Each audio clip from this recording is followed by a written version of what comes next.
Hi, this is Krista Walsh. Hey, this is Daniel Arthur Smith. Hey, this is Terry R. Hill. Hey, it's Josh Hayes, and you're listening to 30-minute author interviews with my friend Preston Lay.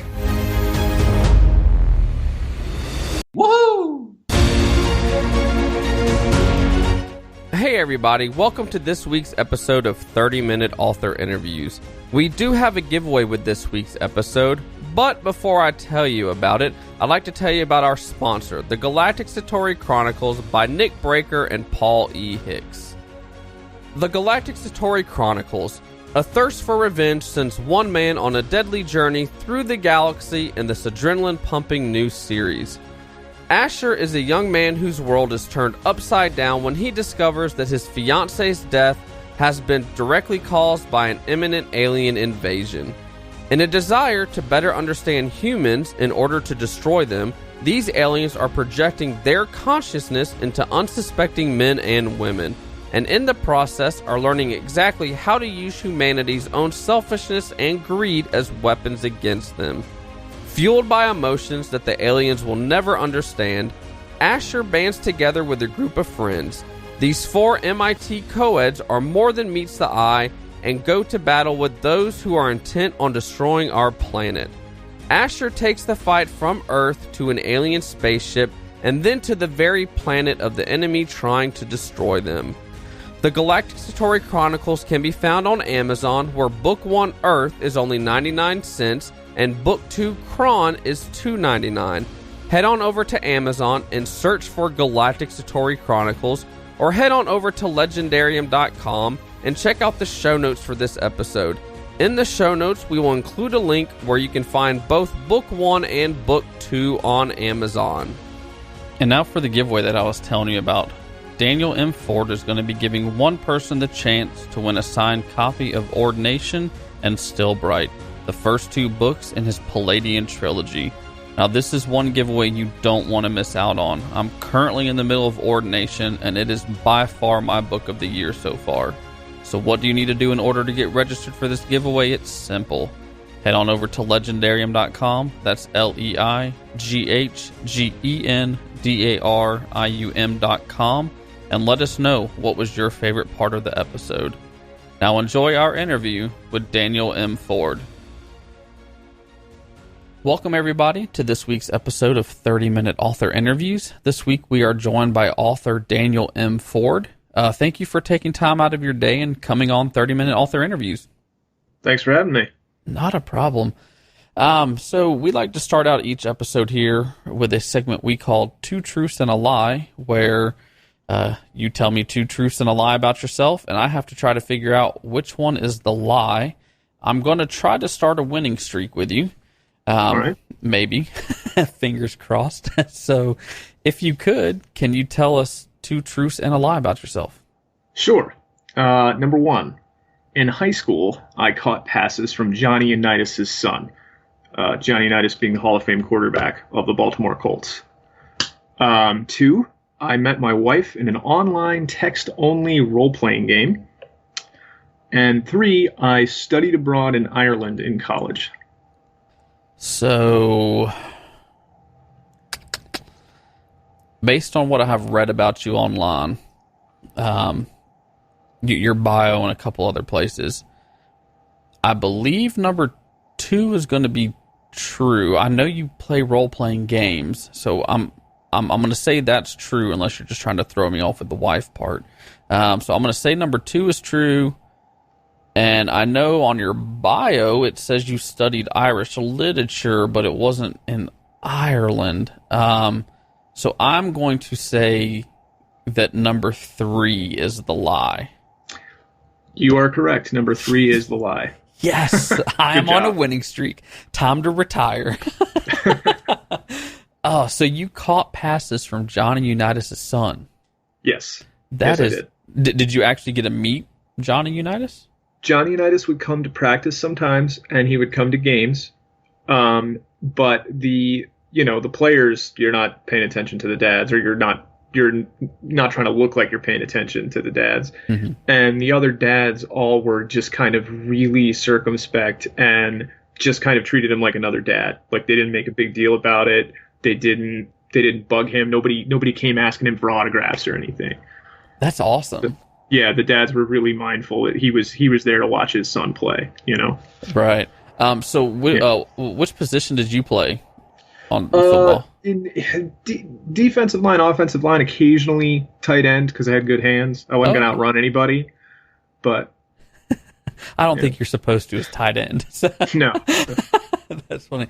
And so you did meet your wife in a role-playing game. Yes, I did. Oh, that is awesome. Now, so this was like an online community that you played this on? It was back in the day. I guess people still do it, but people used to play games called Mushes, or stood for Multi-User Shared Hallucination, which was also the name of the software. But it was just there were Star Wars and Dungeons and Dragons Mushes, and people created their own new worlds and new stories on them. And yeah, we met by talking on a text only mush. That is awesome. So I've had an author on the podcast that met his wife at a gym, and now I've had an author that met his wife on a role-playing game. That's pretty cool. Well, for my listeners that might not know too much about who you are, can you give them your little author bio on who you are and what you do? Sure. I'm from Baltimore originally. I live in Newark, Delaware. I am a high school English teacher by day. So right now by day, I'm a whole lot of doing nothing. And I am a poet and a fantasy novelist, primarily a fantasy novelist, with my first novel, Ordination, book 1 of the Paladin Trilogy, came out June 1st, 2016. And book 2 just came out a month ago, June 1st, 2017. And that book is called Still Bright. And book 3, Crusade, is in edits right now and is coming out in 2018. Is it going to be around the June time frame again? I am right now. I think we're looking at fall 2018. Okay. Crusade kind of got out of hand lengthwise. Oh, did it really? Yeah. Ordination's about 160,000 words. The final one that went to press. And Still Bright is about 190. And when I finished the first draft of Crusade, it was 299,000 words. Oh, wow. Yeah. Yeah. So did you have to, did y'all end up cutting a lot of it out, or have y'all cut a lot of it out? We're working on that right now. We're working on what we can cut. Went through developmental edits. I already cut out one entire subplot, and one entire character. And one of my beta readers and best friends, it was like his favorite character. He loved the character so much, and I had to break it to him, like, sorry, this guy no longer exists. He's not in the book anymore at all. Oh, wow. Yeah. So do you think now, after all these edits and stuff you've done for book 3, Crusade, you said, do you think it might go longer than a trilogy? I am really, really determined that it's going to be a trilogy, and I'm pretty sure that my publisher is as well. It's going to might be a bigger third book, but it's just going to be a third book. Okay. So you said that you've written poetry, and you've also written this book. Are you ever going to publish any of the poetry that you've written? I've published a bunch of poetry in various journals. As recently as last fall, I guess, was my most recent journal publication. But most of my thinking and most of my writing time, most of my brain power is on fantasy writing now. So I went and got an MFA in creative writing in poetry rather than fiction. Back 10 years ago, I was still in grad school, and I thought that's what I wanted to do, was be a poet, I guess. And then I just kind of gave in and admitted that what I really wanted to be was a fantasy novelist. So there we go. Yeah. So as you said, you said you have an MFA in creative writing, you have a BA in English, and an MA in Irish literature. Yes. How has getting all those degrees helped you in writing your fantasy, or let's stick with poetry? How has it helped you when you write your poetry? Well, when I write poetry, which I can't say I do much anymore, but when I do, I mean, the MFA is a great time for just not having a lot of responsibilities other than writing, and a lot of like-minded people who are there to also try and become better writers and are going to help you become a better writer. you really have lots of time to focus and make yourself be productive. Otherwise you're sort of wasting thousands of dollars. Right. if you don't wind up writing anything. That's right. Well, we do have a couple fan questions. They're both from Michael Kramer. Okay. And they're both kind of on the poet, or one of them's kind of on the poetry side, so I'll go ahead and ask it now. He wants to know, how does your study in fairy tales influence your poetry and vice versa? Study of fairy tales influence poetry. I guess from studying fairy tales and fairy stories and going into Irish literature sort of through Yeats and through mythology, I tried to write sort of, I guess, Irish American poetry was what I thought I was doing, I guess, and sort of trying to write kind of family narratives about kind of an Irish American experience. That sort of how I came to that was, there was a lot of sort of superstitions involved in that, because they say when you're Irish Catholic, you believe in the Father, the Son, the Holy Ghost, and the she riding the winds, the leprechauns and all that. So I guess that's where sort of studying fairy stories came into poetry. And then he was also wanting to know, what is your favorite fairy tale? Favorite fairy tale? I like, what's the juniper tree? It's one of the really gruesome ones, where I can't remember all the details because there's a bunch of steps. But I mean, the evil stepmother winds up getting crushed by a millstone, dropped by a bird. There's this whole weird thing where the stepmother has killed her stepson, and then she makes her daughter believe that she did it. Like, she ties the stepson's head onto his body with like a velvet rope or something, or a velvet a ribbon, and then tells the daughter, go wake him up for dinner. And so when she goes to shake him, his head falls off, and she thinks, oh God, I just killed my brother. It's really just, I can't remember all the steps and all the details in it. I'll have to look that one up. I don't remember that one off the top of my head. It's not one you can really Disneyfy. Right. I mean, it's got cannibalism. It's really, really gruesome. I'm gonna definitely have to check this one out. Okay. So let's get back to your fantasy writing, since that's what you're focusing on. How have those degrees that we mentioned, the BA in English, the MFA in creative writing, even though it was focusing on poetry, and the MA in Irish literature, have you used all of those degrees in writing your fantasy? I think hopefully I'm sort of very aware of the language I'm using, since that's really what you learn when you're studying poetry, at least in the program I was in. What we emphasized was not just what you're writing about, but how you're writing it, the form and how it sounds, how it looks. It was much more about craft, I guess. And so, I mean, hopefully I've written a poetic sentence here or there. Right.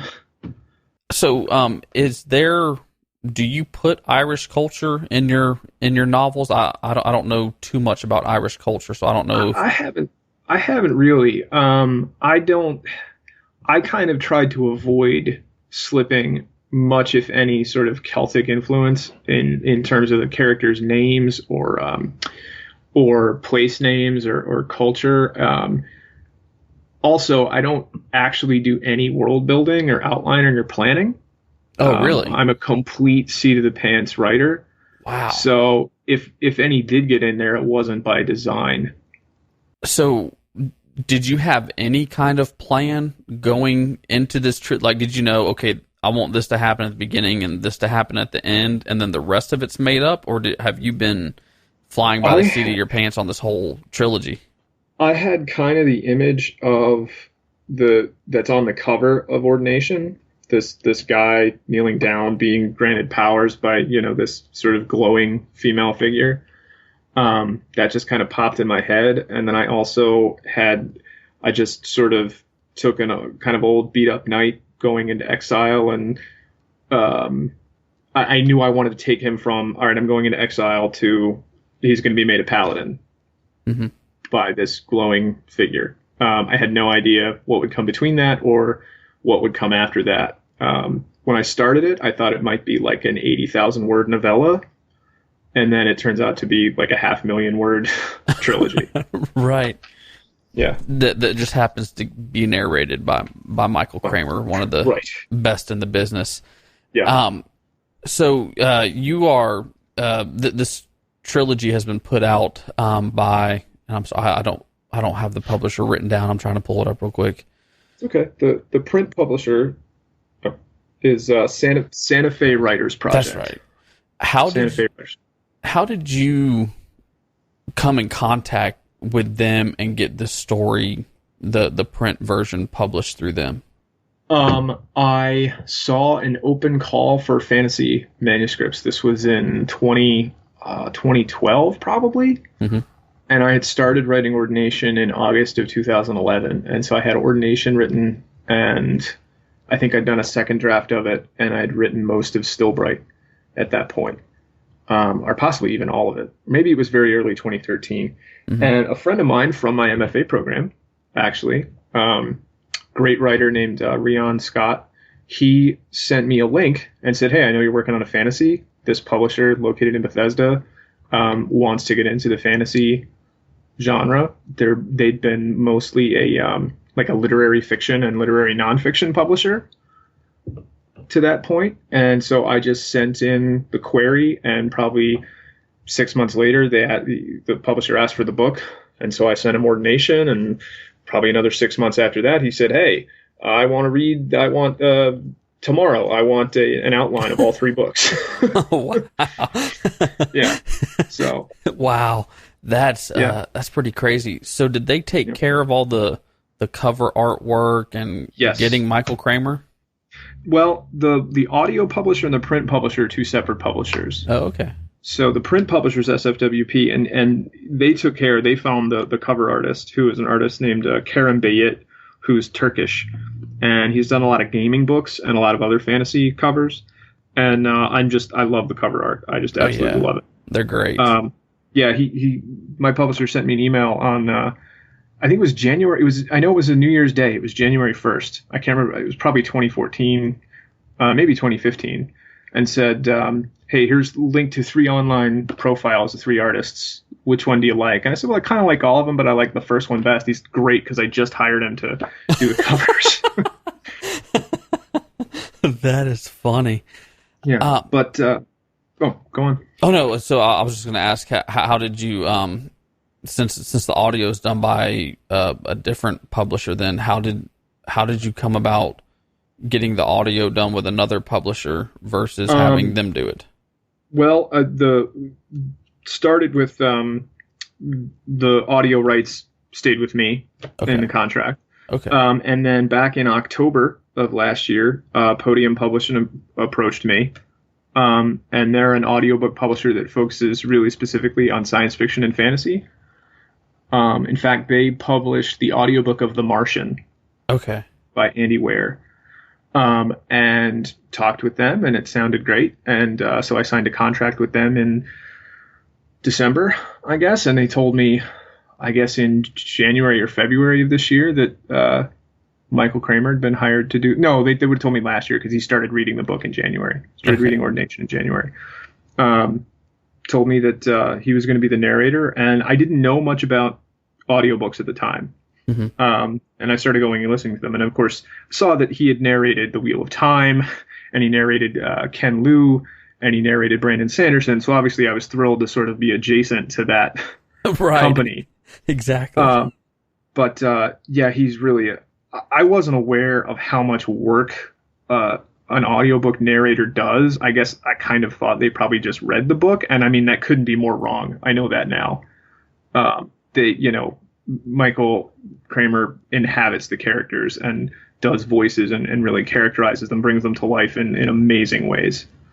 Yeah, there's some audiobooks that you'll listen to, and the narrator can be pretty good, but when it comes to doing voice characters, sometimes it's really hard to figure out who they're voicing and when are they actually, not speaking the narration, but an actual someone talking. Sometimes they can be completely hard to figure out. But then, man, Michael Kramer, he's amazing when it comes to audiobooks.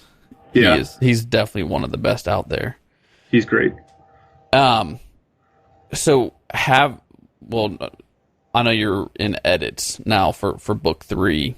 Mm-hmm. Once you got picked up by your print publisher, did you start planning a little bit better, or were you still flying by the seat of your pants to finish it? I think when I officially signed the contract, I was still working on the first draft of book 3. Oh, okay.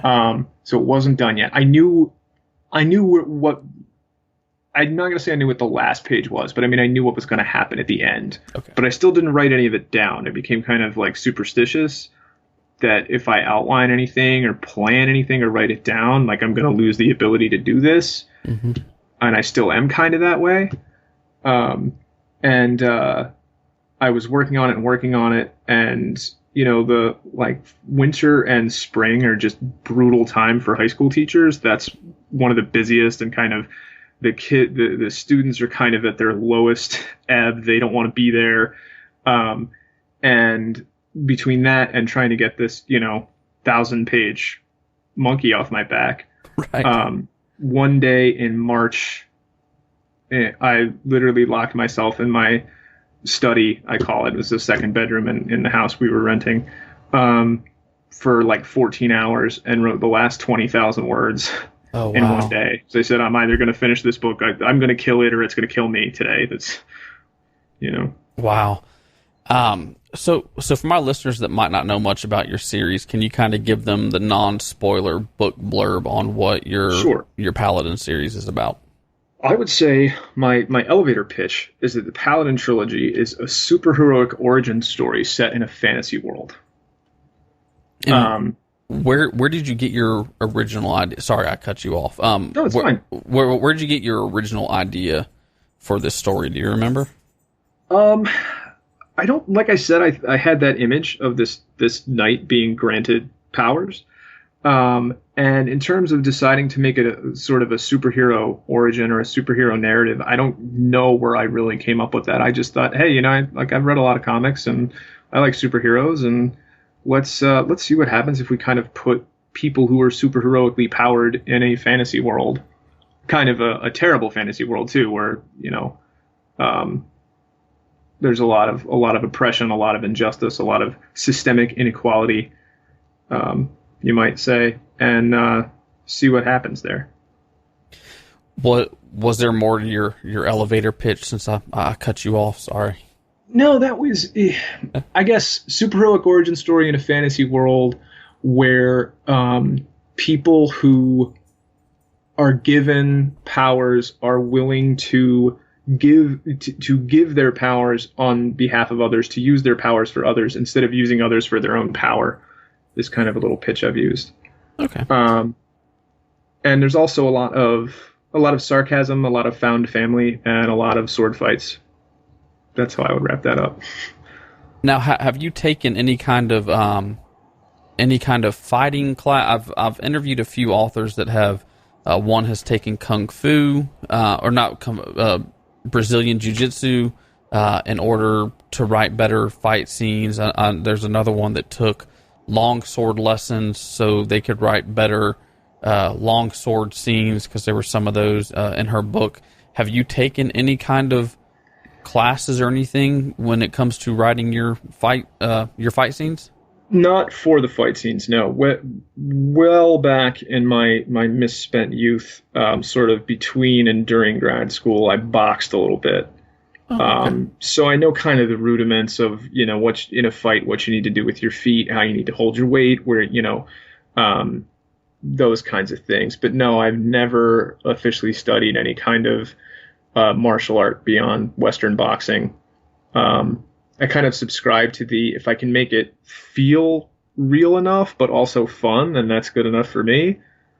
Didn't want to put too much realism into it.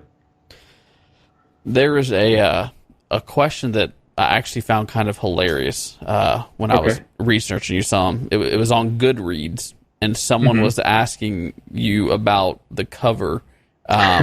to Stillbright, and they said the hero looks a little bit too good looking on the Stillbright cover.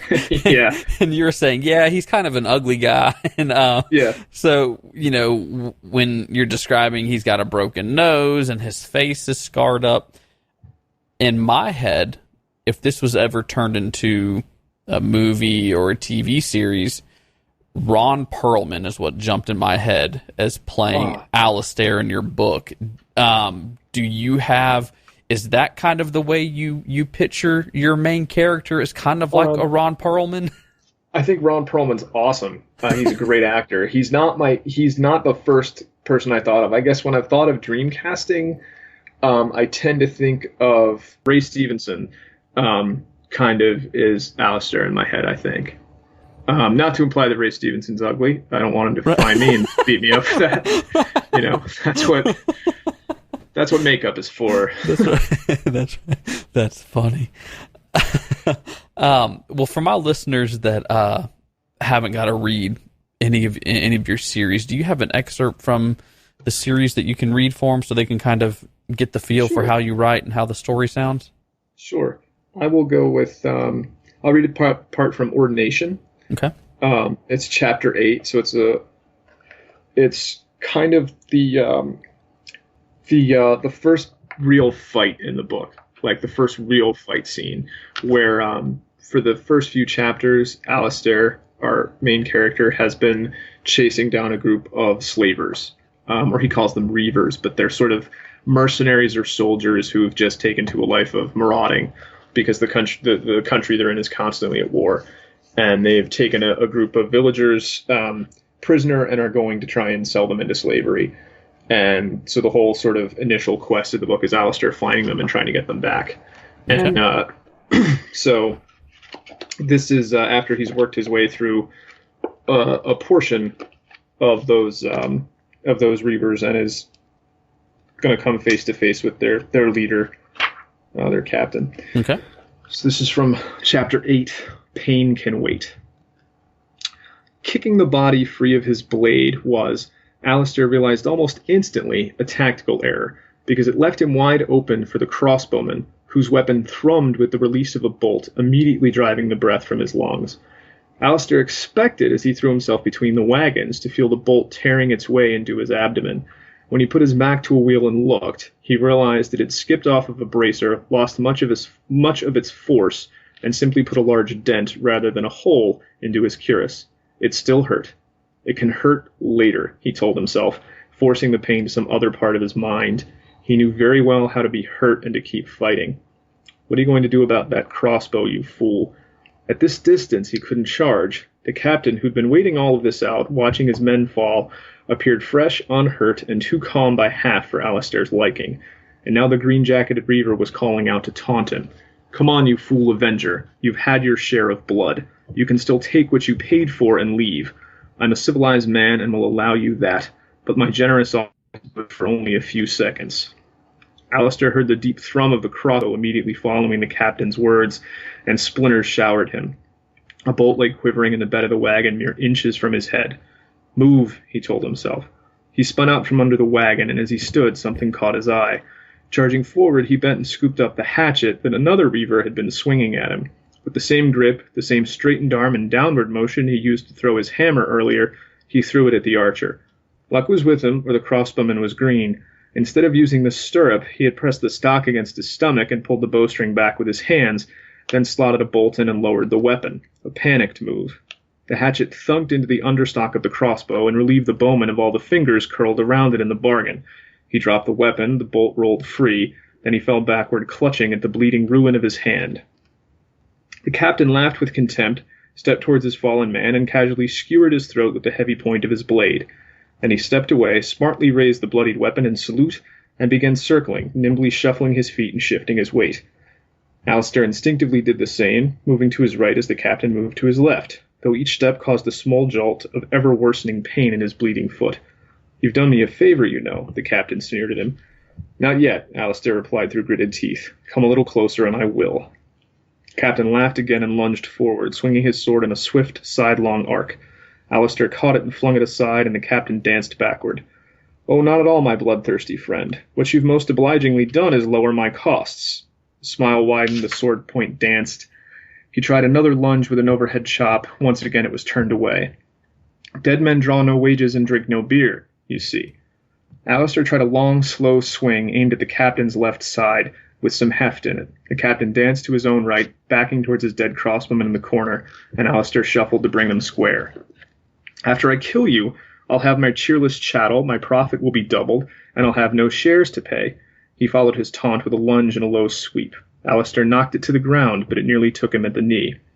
"You're getting slow. Your body's finally feeling what it's done," the captain taunted. Tried a quick slash, then again on the backhand, which drew a sizzling line across Allystaire's forehead just beneath his cap. Blood began to trickle toward his eyes. At least he fights with style, Allystaire thought, even as he felt the droplets tickle his eyebrows. "You talk too much." He stepped forward with his left foot and ran his blade like a spear at his opponent's stomach.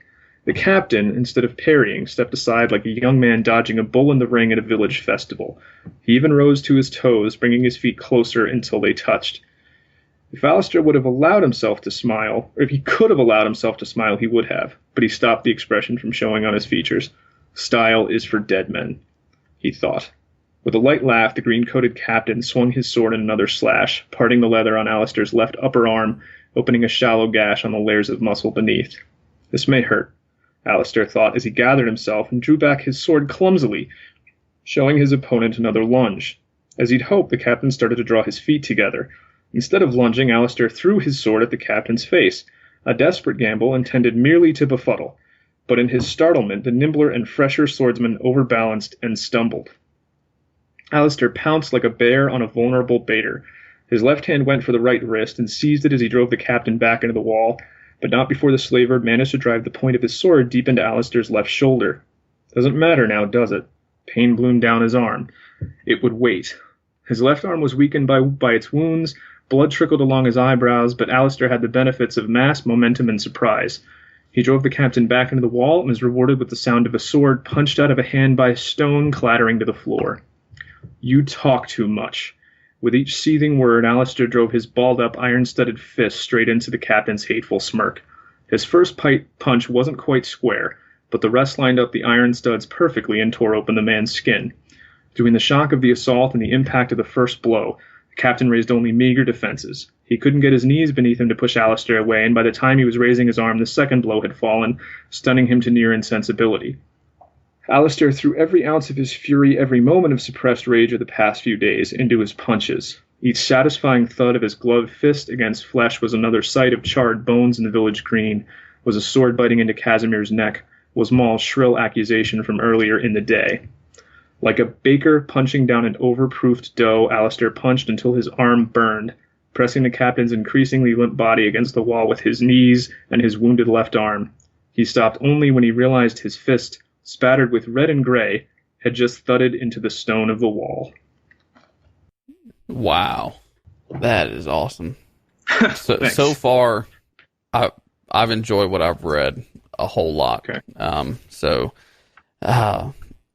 I did have a question about Allystaire.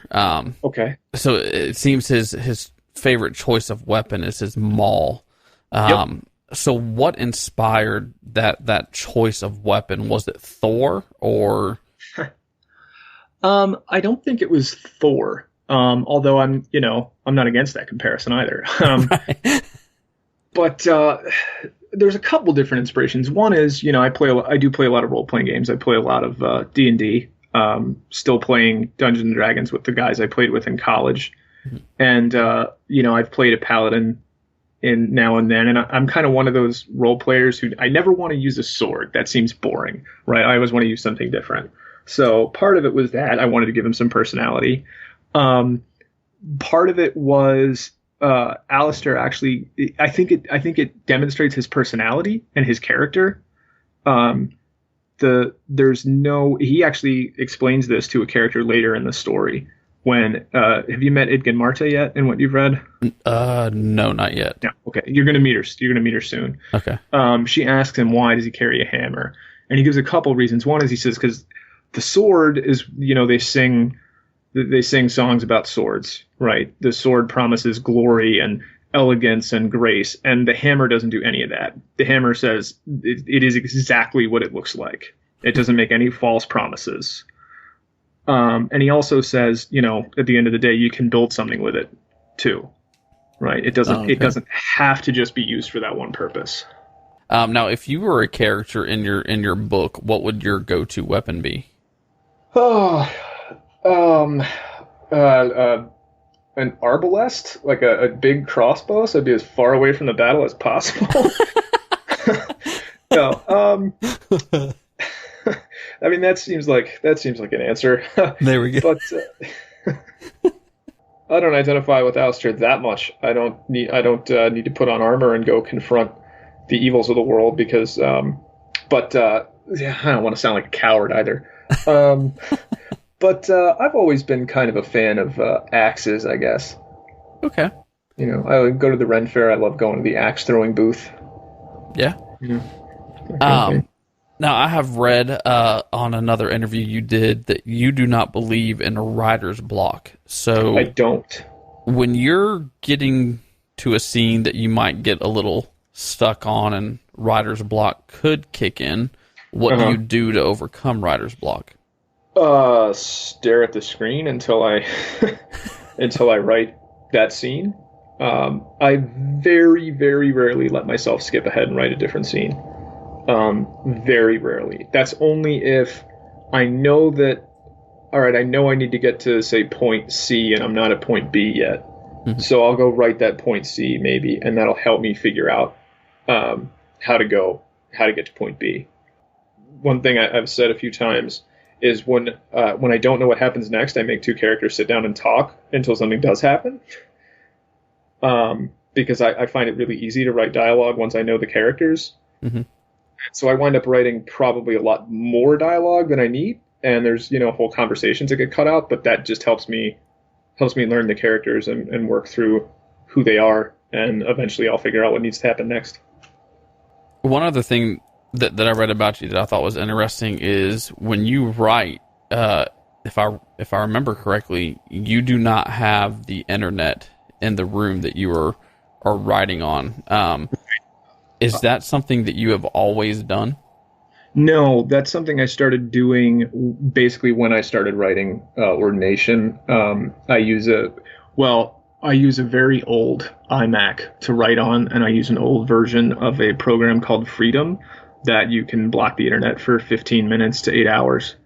And if something comes up, like I need to check, if I need to do a quick bit of research, I need to look up how something is spelled, I'll walk out and grab my phone or my tablet or something and do that. But it just, Twitter and Facebook and the internet are just huge distractions. And It's so much easier to just block them out and not have them there. That is very true. Yeah. Well, here at 30-Minute Author Interviews and the Leigendarium, we're kind of known for one question. And that one question is, a penguin walks in the door right now wearing a sombrero. What does he say and why is he here? I think he's here because he needs his cocktail freshened, and he tells me that we're running out of rum. There we go. And then another question I like to ask the authors is, before we leave, do you have any advice, whether it be for writing or for life, that you would like to share with the listeners? For writing, I would say keep your eyes on your own paper. Don't worry about what your friends who are writers or want to be writers are doing. So define success in terms you can control, right? And maybe the only thing you can control is how hard you work. And where can our listeners go if they would like to learn more about you and your books? They can go to danielmford.com. They can go to sfwp.com, which is my print publisher's website. And they can find me on Twitter at Sounding Line. Or just look up Daniel M. Ford on Twitter and you'll find me, pretty sure. There we go. We'll put links to all those in the show notes over at Leigendarium.com. Well, thank you for taking time out of your day and coming on 30-Minute Author Interviews. We appreciate it. Well, thanks for having me.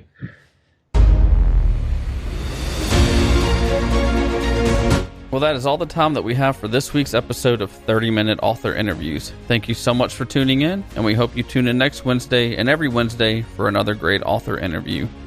And don't forget to head on over to Leigendarium.com. That's Leigendarium.com. In the show notes, you're going to find the giveaway where Daniel M. Ford is giving away a signed copy of Ordination and Still Bright, the first 2 books in his Paladin Trilogy. This is one giveaway you're going to want to win. So far, Ordination is my book of the year for 2017.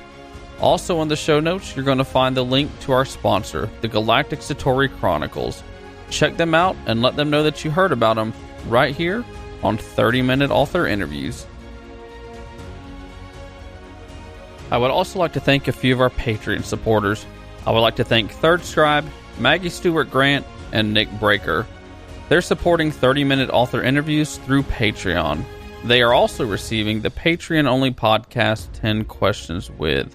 Visit patreon.com/Leigendarium and find out how you can support 30-Minute Author Interviews for as little as $1 a month. Until next time, stay legendary.